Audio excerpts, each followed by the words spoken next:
Со амандман на Левица, кој сега беше усвоен на Комисијата за политички систем и на Законодавно-правната комисија, успеа да се исправи неправдата кон кандидирањето на независни листи или листи на граѓани на следните избори. Сакаме да подсетиме дека ова е втор пат, откако Левица е парламентарна партија, да успева да спречи обид за попречување за кандидирање на независни листи на изборите. Првиот пат тоа го направивме непосредно пред локалните избори во 2021 година, кога имаше обид квотите за собирање на потписи да бидат драстично зголемени и да не биде возможно кандидирање на независни листи на тогашните избори. Со тогашните наши постапки во собранието, ние успеавме да го задржиме тогашниот праг.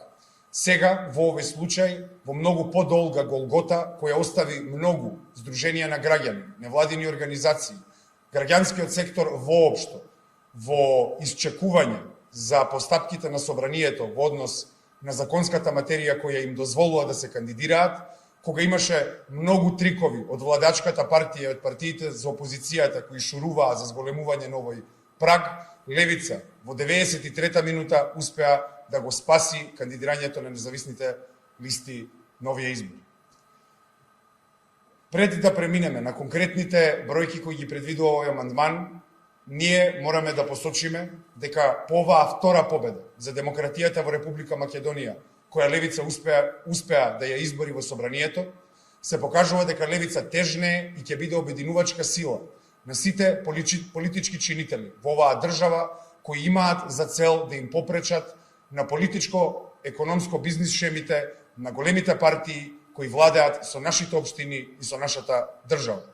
Левица во изминатите 4 години во Советите имаше одлична соработка со многу независни листи, со кои најдовме многу точки на соработка и со кои соработувавме во интерес на граѓаните. Несомнено, после овие избори, ние ќе бидеме отворени за соработка со сите независни листи кои ќе бидат во Советите, таму каде што Левица ќе биде фактор, а потенцијално и владеечки елемент во некои општини. За да ја разбереме хронологијата на ова што сега се случи, во последните измени кои беа алармантни и кои Уставниот суд ги укина како неуставни, беа предвидени апсолутни бројки. Па така, на општини со 10.000 избирачи се бараа 100 потписи, општини помеѓу 10.000 до 30.000 избирачи се бараа 150 потписи, по 30 до 50.000 250 потписи, на општини од 50 до 100.000 се бараа 350 потписи, над 100.000 се бараа 450 потписи и така натаму. И тука имаше јасна неправедност, затоа што општината со 30.000 и општината со 50.000 потписи требаше да собира ист број на потписи. Дискрепанцата меѓу општините во ваква неправедност се движеше во голем размак. Уставниот суд, откако ги укина одредбите, се остави законски вакуум кој ДИК го интерпретираше на различен начин од што законодавецот сакаше првично тоа да биде. ОПСЕ, како меѓународен фактор, веќе со години алармира кон изборниот модел и изборните одредби кои се однесуваат на нашите избори и демократски процеси, кои многу пати знаат да бидат неправедни и кои многу години владеачките партии и партиите од опозицијата кои владееле со нас ги игнорираат и идат во спротивна насока. За нас како опозициона партија и најсилен опозиционен елемент во собранието, правниот поредок, демократските процеси во Република Македонија се од најголемо значење. Затоа и во вториот наш парламентарен мандат, втор пат успеавме ова да го направиме во проактивна насока.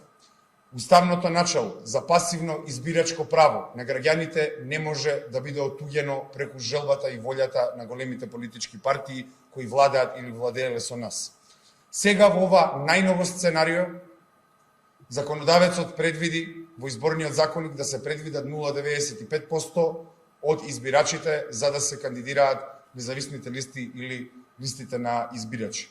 Нашиот амандман ова го намалува на 0,5%, т.е. 0,5%, со што во суштина го враќаме, ги враќаме квотите на отприлика исто ниво како што тоа беше на минатите избори. Ова е резултат на тоа што успеавме да го избориме. Првиот пат го попречивме обитот за зголемување, вториот пат преку големата јавна фама која се крена во нашето општество и преку јавниот притисок кој се се актуализира преку учеството на независните листи во јавниот дискус и преку медиумите, заедно со нас успеавме да наметнеме притисок кој другите парламентарни партии не можат да го заобиколат. Затоа во многу општини, дури бројките апсолутни, ќе се намалат, додека во најголемиот број на општини тие ќе останат исти како што биле во 2021. Повторно сакаме да нагласим дека на овие избори левица влегува самоуверено и со крената глава заради успехот кој го постигнавме во оваа борба за демократските процеси во Република Македонија и за представничката демократија на граѓаните во Република Македонија и нивното право да бидат избрани. Во суштина, тоа што мислам дека сега можеме да го искоментираме е дека на двете комисии се прифати овој амандман. Така да, навистина не очекуваме дека на пленарната седница на дополнетиот предлог нешто поинаку ќе се случи. Јавноста јасно прати сигнал за тоа што е јавниот интерес во однос на овој изборен законник.